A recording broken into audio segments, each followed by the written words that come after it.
Bismillahirrohmanirrohim. Assalamualaikum warahmatullahi wabarakatuh. Balik lagi di Kita Ngapain? Ngapain aja yang penting sama kita.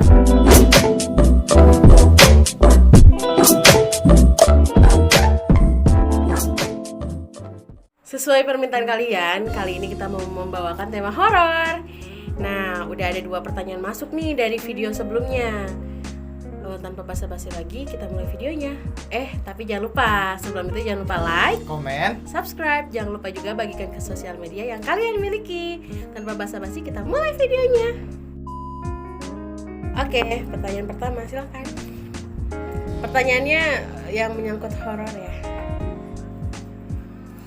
Di sini pertanyaannya dari Novi Anggraini. Hantu Indonesia yang menurut kalian paling serem? Menurut lo? Menurut gue semua hantu serem karena gue takut hantu. Takut hantu. Oke, kalau menurut gue hantu Indonesia yang paling serem itu dari pewujudan yang udah sering gue tonton gitu di YouTube, kayak penelusuran apa. Kayaknya sih ini Mr. G yang gede. Oh ya. Karena dia tuh banyak yang bilang matanya merah, bertaring, terus itulah pokoknya serem apalagi kalau marah. Oh. Dah gitu. Next. Oke, pertanyaan selanjutnya dari Zunaidi Rido. Katanya, kalian pernah ngalamin kejadian horor nggak? Kalau pernah, apa? Ceritain dong. Pernah. Pernah.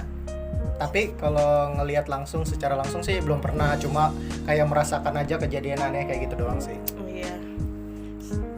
Mau cerita? Iya, dari gua dulu. Oke. Bapak Juanda mau cerita. Jadi simpel aja sih sebenarnya.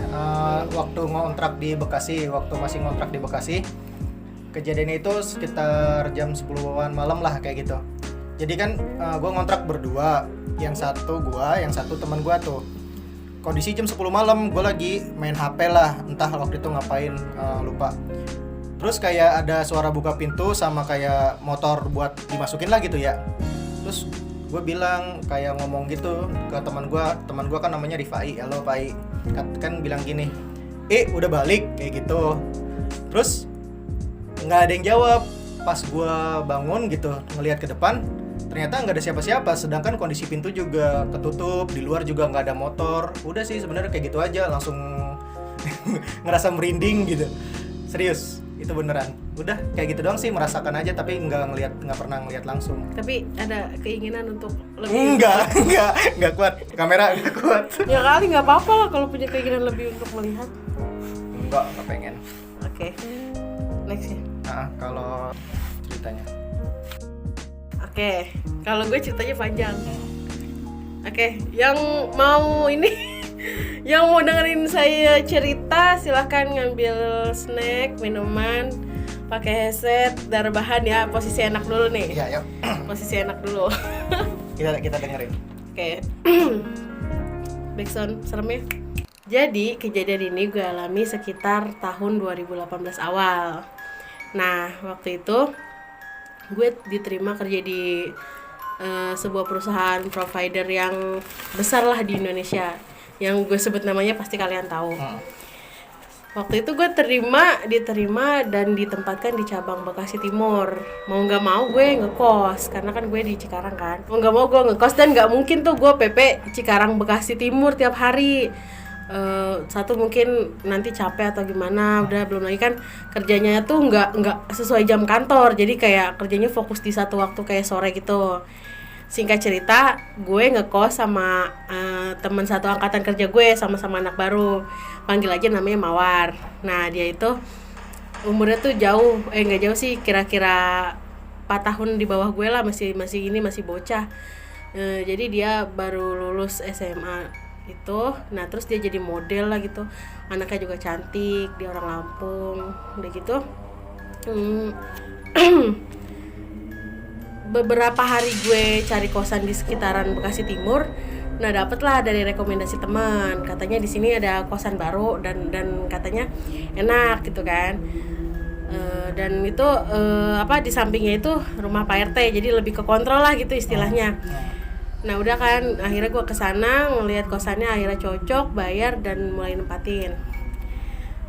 Hari-hari pertama itu rasanya biasa aja gitu. Mungkin karena emang si mawarnya ada di kosan bareng gue, tidur berdua, jadi apa-apa berdua jadinya biasa aja. Nah jadi gue gambarin sedikit nih, kosannya itu ada 7 pintu, di bawah 4, di atas 3. Yang 4 di bawah udah penuh.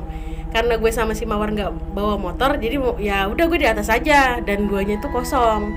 Ya karena berdua ya biasa aja gitu, nggak ada rasa takut, udah kayak ya udahlah gitu, di atas nggak apa-apa. Lagian juga depannya ini sekitar 15 meter di depan kosan itu rel kereta api. Nah di pinggir rel kereta api ini ada pohon gede-gede beberapa. Nah situ kalau sore rame lah, anak-anak pada main layangan, pada ngobrol-ngobrol, ibu-ibu pada di pinggiran pada ngobrol lah, ngerumpi kan. Oke, singkat cerita udah seminggu 2 minggu nih gue ngejalanin. Nah itu menikmati banget ya tuh, karena makanannya murah, udah gitu orangnya ramah-ramah. Itu kalau sore tuh view-nya tuh bagus banget di balkon lantai 2, ngeliatnya kereta api lewat belum sunset, belum kayak yang anak-anak pada lari-larian tuh, kayaknya indah banget di situ kan. Nah setelah si Mawar itu posisinya waktu ngelamar dia berantem sama cowoknya. Nah Mawar ini baikan sama cowoknya. Gue akhirnya sering ditinggal-tinggal sama dia. Pernah waktu itu dia nggak pulang karena kita kena libur kan, weekend. Dia nginep di, nggak tahu lah dia nginep di tempat cowoknya atau di rumah saudaranya, gue juga nggak kepo. Cuman intinya dia nggak pulang ke kosan lah, gue tidur sendiri. Waktu itu gue lagi gila-gilanya main PUBG, jadi nggak terlalu ngirauin lah gitu kan. Gue lagi gila-gilanya main PUBG, jadi sampai jam 2 bergadang, nggak peduli sama waktu. Nah terus sekitar hari apa ya, kayaknya sih hari Selasa deh. Hari Selasa itu gue udah mulai masuk kerja lagi, si Mawar udah ada di rumah lagi. Sorenya kru dari tim gue pada main ke kosan, pada mau ngopi katanya, karena kan kita pulangnya cepet nih, pada mau ngopi. Di situ ada cowok bertiga, panggil aja si ABC lah. Si ABC sama gue sama si Mawar nih berlima pada ngopi lah di balkon kosan gua, ngopi sore kan. Nah terus kata si A ini, kebetulan si A ini salah satu bukan atasan sih kalau dibilang, leader tim lah gitu, leader tim. Nah dia bilang begini, karena kan mungkin dia bisa atau gimana, dia ngomong, Bon, di sini ada, kata dia, cuman mundar mandir di sini aja di balkon, kata dia, nggak berani masuk. Gue yang gimana ya, yang nggak terlalu memperdulikan, ya udah gitu, oh ya udah biarin, selagi dia nggak ganggu selagi saya nggak ganggu, otomatis dia nggak ganggu dong. Gue emang mempercayalah kalau kita tuh hidup di dua alam, cuman beda dimensi gitu loh. Kita berdampingan gitu sama mereka, asal nggak saling ganggu aja gitu kan. Nah singkat cerita, nggak tahu kenapa si M ini makin jarang pulang. Bahkan pas kerja dia lebih milih pulang dan paginya balik lagi gitu loh, Ju. Iya. Jadi dia sore pergi nih sama cowoknya, pulang pagi pas mau kerja. Ya. Nah terus gue makin sering lah ditinggal sendirian kan. Lama-lama gue ngerasa tuh kayak sedih, megang handphone gak karu-karuan, nangis. Gue pikir gue kangen sama adik gue yang kecil, si Bintang kan. Akhirnya pas weekend gue sempetin pulang. Gue kira udahlah, mungkin cuman kangen sama keluarga gitu kan. Gue pulang, pas gue pulang balik lagi sekitar 2 hari 3 hari masih kayak sedih gitu, masih kayak yang megang handphone bawaannya nangis, bawaannya sedih. Itu karena si M bener-bener udah jarang lah di kosan gitu kan, dia pergi sama cowoknya terus.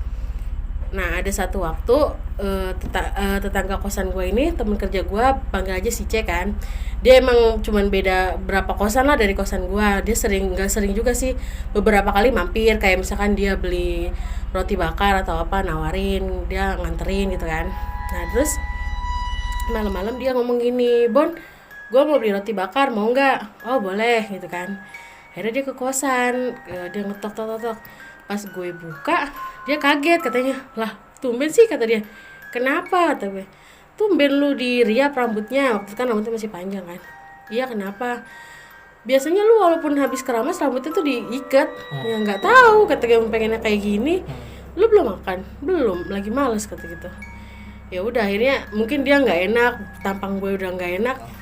Nah dia lebih milih balik dan udah gue tinggalin kan. Nah pas pagi dia telepon, udah bangun belum? Kata dia gitu, kata gue udah.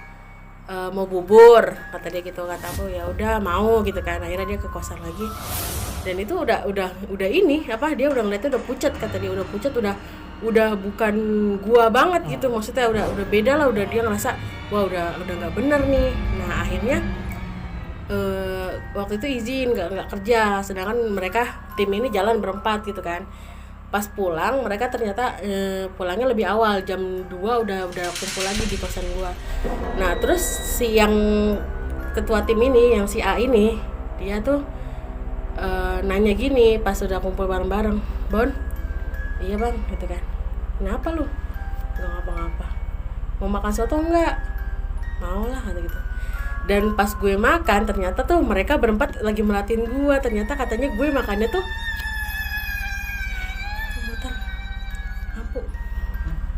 muter. Kena angin ya. Oh. Kata Tadi dari mana tuh? mereka berempat. Ternyata mereka berempat tuh merhatiin gue makan soto. Katanya gue makan sotonya itu kayak orang gak dikunyah.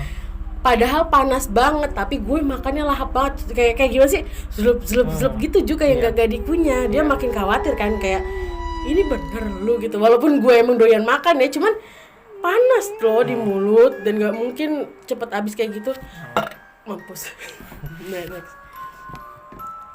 Nah, kelar makan, kelar minum sekitar 10 menit lah dikasih ini buat ngobrol biasa gitu kan sama si Abang A ini. Nah, terus si Abang A gini, mau diajak ngobrol apa gimana katanya. Terus kata gue, apa sih bang? Ya udah, mau diajak ngobrol apa mau gimana, kata dia gitu. Ya udah terserah abang aja kata gitu kan. Nah udah akhirnya dia minta semua temen gue tuh, yang satu nutup pintu, terus yang lain kayak di setiap sudut gitulah gitu, dibagi tim gitu di setiap sudut. Jadi mereka suruh baca ayat kursi gitu kan. Nah terus di belakang gue di gini kayak di apa, dipencet gitu. Terus dia ngomong gini, biarin kalau emang mau masuk biarin, jangan ditahan kata dia gitu. Oh ya udah. Nah kebetulan temen gua si C ini dia kebagiannya di depan pintu, ngarah langsung sama depan gua. Dia ini megang handphone, dia ngerekam gini pakai handphone. Nah terus masuklah tuh, gua udah nggak sadar kan. Jadi kalau kesurupan itu rasanya gini Ju, ini badan kita tahu ini kita, cuman kita nggak bisa ngontrol kita mau ngomong apa, padahal kita tahu ini kita gitu loh. Jadi kita dikendalikan sama orang lain kalau kesurupan itu. Nah terus setelah itu ya gue tau lah gitu, gue tahu apa yang gue rasain, gue ngerti gitu, gue lemes apa. Setelah itu gue tiduran tuh, jatuh tiduran kan, udah tuh gue tidur dulu bentar. Pas habis maghrib bangun, nggak habis maghrib udah solawatan mau maghrib gitulah, udah senja gitu. Nah terus akhirnya diajak ngobrol lah sama si Abang A sama si C ini, katanya gini, lu ngelamun kata dia gitu. Enggak. Lu sedih kata dia, lu berantem sama cowok lu atau gimana? Enggak kata gitu. Ya terus kenapa kata dia, ini dia udah berapa hari katanya sama lu, kata dia, bahkan lu tidur pun dia nemenin. Lu bayangin, lu tidur di kosan sendirian di atas ditemenin namanya kayak gitu, kata dia gitu. Nah jadi dia tahu gitu loh, selama ini tuh gue pertahanannya kuat. Karena apa? Karena gue nggak ngasih celah dia buat masuk. Dan dia nyari celah pas gue lagi sedih, lagi kesendirian gitu, lagi ada pikiran. Dia masuk terus dia kayak mau nemenin gitu kan. Nah akhirnya gue penasaran apa yang terjadi sama gue tadi. Nah si C ini nunjukin rekamannya dan itu ya kayak gitu. Jadi nih gue iniin sebentar kayak gini. Kata dia, lu siapa? Kata Abang A ini. Dia diem aja, siapa, ngomong aja, dipencet kan, makin ngejerit lah dia tuh. Dia ngomong namanya, sensor aja ya, ini nggak jangan disebutin nama lah, panggil aja Melati gitu kan, soalnya takut ada keluarganya atau gimana kan di situ. Nah terus tanya gini, dia ngomongnya kayak gini, tapi suaranya tuh bukan suara gua. Dia ngomongnya kayak gini, kasian sendirian katanya gitu, ditemenin kata dia gitu. ditemenin, mau diajak main, kata dia gitu. Tapi gue nya cuek baik gitu, cuek aja gitu, cuek aja ke dia. Makanya ditemenin, dideketin sama dia. Nah udah gitu, yang bikin makin merindingnya itu, dia ngomong gini, katanya, kalau 3 hari lagi ini orang nggak diselamatin, istilahnya nggak diajak ngomong atau nggak diusir, gue bakalan diajak sama dia ke alamnya dia, kayak ke alamnya dia. Akhirnya diajak ngomong lah sama si abang A ini, emang kamu kenapa, kamu siapa, bagaimana kamu bisa jadi kayak gini gitu loh. Nggak taunya dia ini mati, dia itu tinggal di sekitaran situ. Dia itu PNS, dia tuh guru, dia tuh itulah, dia tuh mengandung di luar nikah, dan si cowoknya ini nggak mau tanggung jawab. Cowoknya ini nggak mau tanggung jawab, akhirnya dia malu sama keluarga. Terus akhirnya dia nggak bilang kalau dia lagi begitu juga. Dia cuman maaf nih, dia cerita kalau dia tuh ya itu, dia tuh bunuh diri di perlintasan kereta api depan kosan gue situ. Makanya kenapa gue sedih apa tuh, lebih seneng lihat ke arah rel kereta, kayaknya enak gitu, kayaknya gue diem aja di depan itu ya, itu ngeliatin rel enak banget ternyata gitu. Jadi kalau gue 3 hari itu nggak ditolongin sama orang, nggak diajak ngomong, atau gue nggak diawasin sama orang, itu udah kelar, gue bakalan diajak sama dia. Gue kan nggak bisa kontrol ya waktu itu ya, karena kan gue sedih aja kan, perasaan dia, hawa dia kan, maaf nih, dia kan meninggalnya kan dengan rasa sedih kan, rasa kesedih, rasa kecewa sama kehidupannya dia. Jadi gue ngerasa lah, kok kayaknya gue sedih gitu, tapi gue nggak tahu alasannya apa. Iya, udah gitu si abang A ini ya gitu, dia ngomong, ya udah kata dia gitu, masing-masing aja, si ini mah punya kehidupan, kata dia gitu kan. Kamu kalau emang mau cari teman main, cari yang seini kamu, kata dia gitu kan. Terus akhirnya setelah perbincangan yang gimana sih, yang kayak berdebat gitulah, pokoknya dia kekeh pengen gua. Nah si abang ini bilang kalau gua tuh punya keluarga, punya gini. Dan akhirnya ya dia pergi, tapi dia pergi juga dengan paksaan gitu, dengan gua yang dipencet. Gimana sih kalau orang kesurupan dipencet kencang sampai dia mau keluar gitu kan.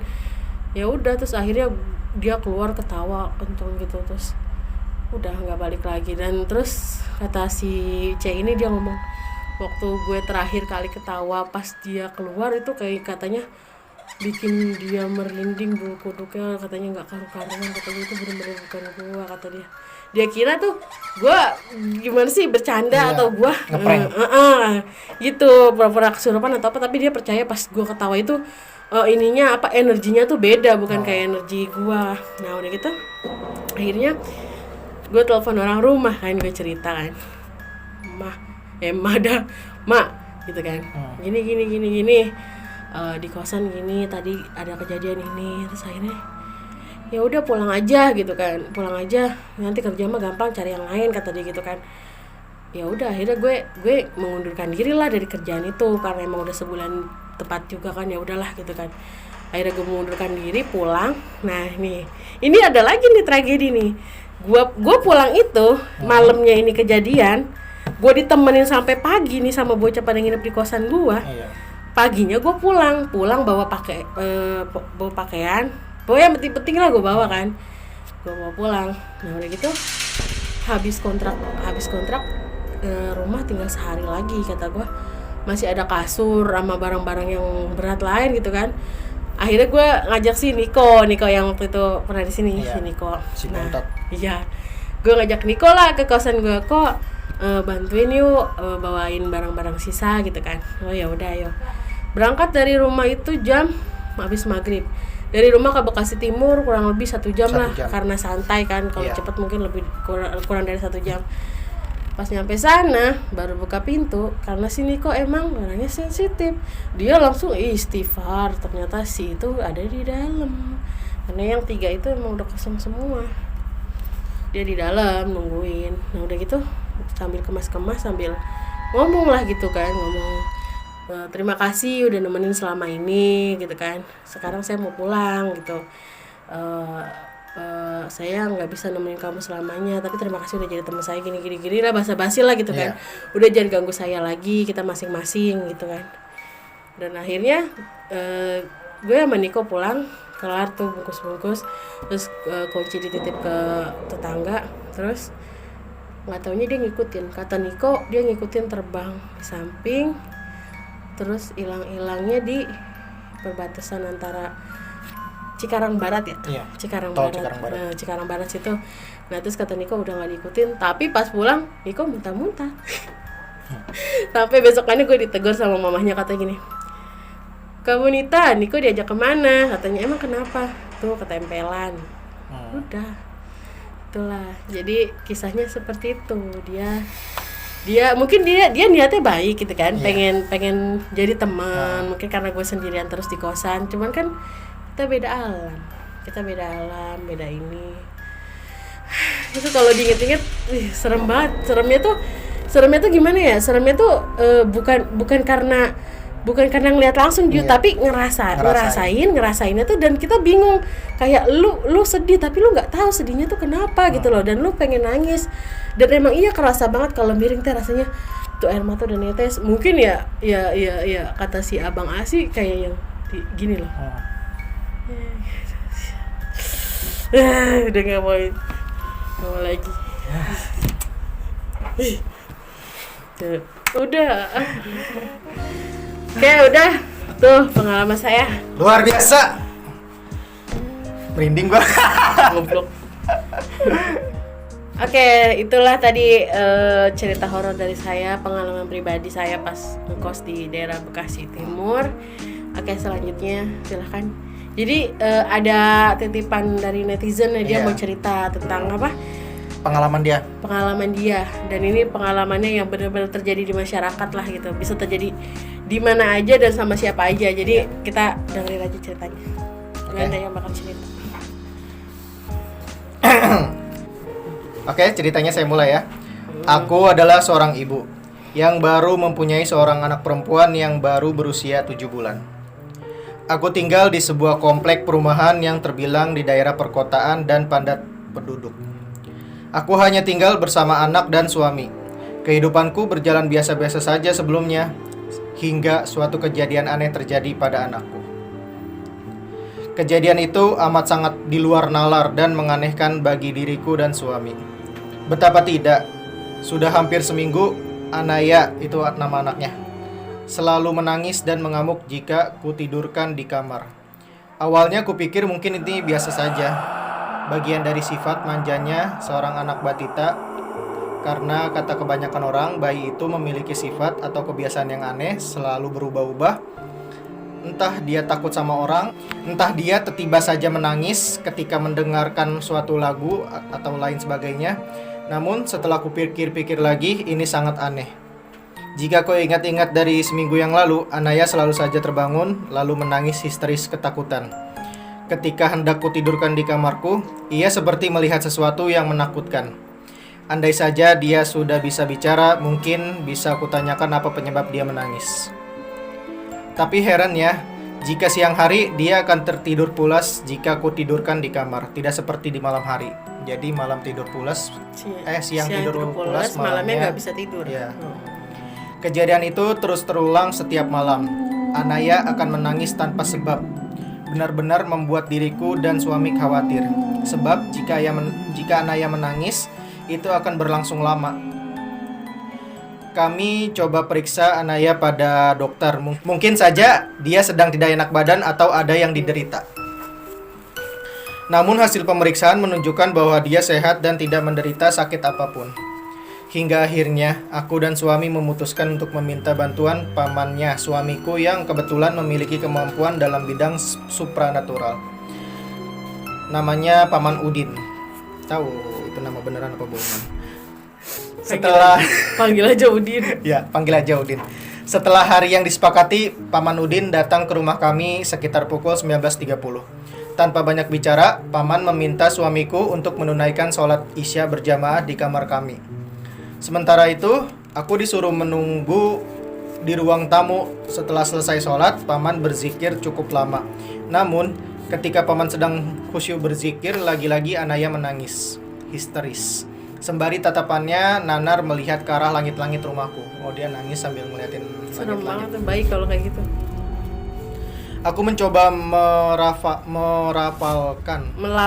Iya, insya Allah. Aku mencoba melafalkan ayat-ayat suci Al-Quran serta doa-doa mengusir makhluk halus yang kuhafal untuk menenangkan Anaya. Namun nihil. Sekali lagi ku coba melantunkan sholawat nariyah yang setauku salah satu faedahnya bisa mengusir makhluk halus. Namun lagi-lagi tak membuahkan hasil. Anakku masih saja menangis histeris dan semakin menjadi-jadi. Hal ini membuat paman dan suamiku menghentikan zikir mereka lalu menghampiriku. Paman memegang sebuah tasbih di tangan kanannya, lalu melafalkan sebuah doa yang ku tak tahu itu doa apa. Setelah selesai melafalkan bacaannya, paman lalu mengusap wajah Anaya dan meniup ubun-ubunnya, lalu berpaling ke arah belakang tubuhku dan kemudian mengibaskan tasbih yang ada di genggaman tangannya. Wush, wush. Seketika terasa hembusan angin yang sangat kencang dan terasa dingin menusuk tulang berhembus dari arah belakang tubuhku. Ketika itu Anaya berhenti dari tangisan histerisnya. Entah apa yang sebenarnya terjadi. Setelah selesai, paman menceritakan apa yang sebenarnya terjadi pada Anaya. Kata dia, ada tamu tak kasat mata yang mendiami kamar kalian. Makhluk itu berwujud sangat menyeramkan. Matanya merah menyala, rambutnya panjang, berantakan, berbadan tinggi, besar dan berbulu. Makhluk itu selalu datang setelah maghrib karena mencium sesuatu. Apakah kalian menyimpan bekas tali pusar Anaya yang copot sewaktu bayi? Tanya Paman Udin. Tali puput. Pusarnya puput. Ini kan pusar nih, jadi kan pas ini digunting pas lahiran.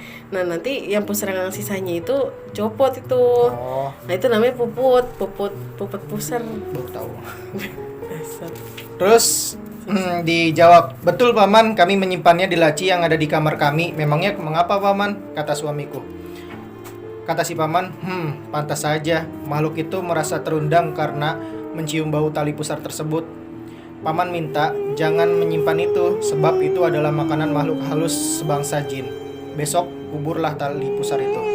Sebelum dikubur, bacakan istighfar, sholawat, syahadat, serta ayat kursi masing-masing 3 kali, supaya tidak terjadi lagi hal seperti ini, kata Paman. Keesokan harinya suamiku melaksanakan pesan Paman untuk menguburkan tali pusar tersebut di samping rumah kami. Dan semenjak itu, kondisi Anaya kembali pulih dan tidak menangis histeris lagi ketika tidur di kamar pada malam hari. Aku dapat memetik pelajaran yang teramat berarti dari kejadian ini. Semoga dapat diambil hikmah juga oleh pembaca sekalian. Tuh makanya kalau punya anak bayi, apalagi buat pasangan-pasangan yang baru nikah kan, baru tahu cara ngerawat bayi, itu kalau tali pusarnya yang itu puput itu dikubur, emang tradisinya dikubur. Tapi nggak tahu deh kalau tradisi di tempat lain, mungkin buat orang tuanya atau gimana gitu ya. Cuman kalau di kita sendiri sih tradisinya ari-arinya dikubur, ya nanti puputannya juga dikubur sama. Karena itu kan bagian dari istilahnya membersihkan dianya sendiri. Itu kan bawaan dari kandungannya. Jadi nggak boleh disimpan gitu ya? Iya. Dan karena kan emang bangsa-bangsa kayak gitu tuh suka main kayak gitu, kayak ya bayi juga kan yang baru merah kan dia suka banget tuh yang kayak gitu. Jadi kayak makanannya gitu ya? Dia tuh merasa terundang jadinya gitulah ya gitulah. lumayan nih. Aduh udah. Nah barusan ada beberapa cerita horor yang udah kita bawain. Gimana menurut kalian, cocok nggak kita ngebawainnya? Kita cuma lagi explore aja sih sebenarnya ya. Udah gitu kan emang lagi Oktober kan emang identik sama Halloween tuh kayak kita, dan banyak juga sih yang minta kita buat cerita horor, bawain konten-konten horor. Nah kedepannya kalau emang ada yang punya cerita horor boleh dikirimin ke kita, bisa lewat Instagramnya di sini, bisa juga lewat Facebook. Kalau emang teman-teman kita yang ada di sekitaran sini mau cerita tentang cerita horornya, nggak apa-apa kok, bisa ya DM aja. Nanti ini kita atur waktu nanti kalian yang cerita di sini narasumber. Kita pengen denger kalian cerita horor. Kita berbagi cerita horor aja nih sama penonton, oke? Oke, jangan lupa like, komen. subscribe, Ya. jangan lupa juga bagikan ke sosial media yang kalian miliki. Saya Bonita pamit undur diri. Saya Juanda. Saya Diki Pramana. Wabillahi taufiq walhidayah. Wassalamualaikum warahmatullahi wabarakatuh. Kita ngapain? Ngapain aja yang Yang penting penting sama sama kita.